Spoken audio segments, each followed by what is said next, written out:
கணக்காக்கி அந்த பணத்தை மீண்டும் உங்களுக்கு தருவோம் அப்படின்னு சொல்லி ஆசை வார்த்தை கூறி ஏமாற்றி அந்த மக்களை திசை திருப்பி இன்னைக்கு சேலம் மாவட்டம் மட்டும் இல்லை, பக்கத்தில் திருச்செங்கோட்டில் இருந்து இன்னைக்கு வந்திருக்காங்க, ஆத்தூர் கள்ளக்குறிச்சி பகுதியிலேருந்து வந்திருக்காங்க.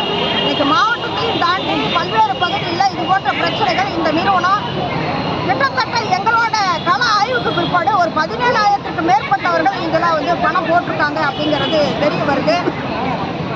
இந்த பணத்தை சுமார் ஒரு 1,500 கோடிக்கு மேலே அதனுடைய இயக்குநர்கள் எம் ராஜேஷ், ஜி ராஜேஷ், ஹரிபாஸ்கர், சத்யபாமா மற்றும் ஏராளமான டீம் லீடர்கள் இதில் வந்து ஏமாற்றி இருக்கிறார்கள்.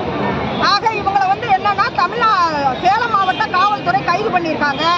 பள்ளப்பட்டி காவல் நிலையத்தில் கைது பண்ணி அவங்க மேலே எஃப்ஐஆர் பதிவு செய்யப்பட்ட பிறகு ஜாமீனில் வெளியில் வந்திருக்காங்க. ஜாமீனில் வெளியில் வந்து அவங்க மோசடி செய்த அந்த பணத்தை வந்து ஹரிபாஸ்கர், எம் ராஜேஷ், ஜி ராஜேஷ், சத்யபாமா போன்றவர்கள் பதுக்கி வச்சிருக்காங்க.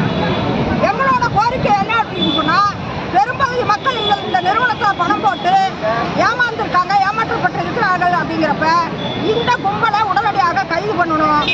சிபிசிஐடி ஆய்வு செய்து புலன் விசாரணை செய்து குற்றவாளிகள் மீது கடுமையான நடவடிக்கை எடுக்கணும்.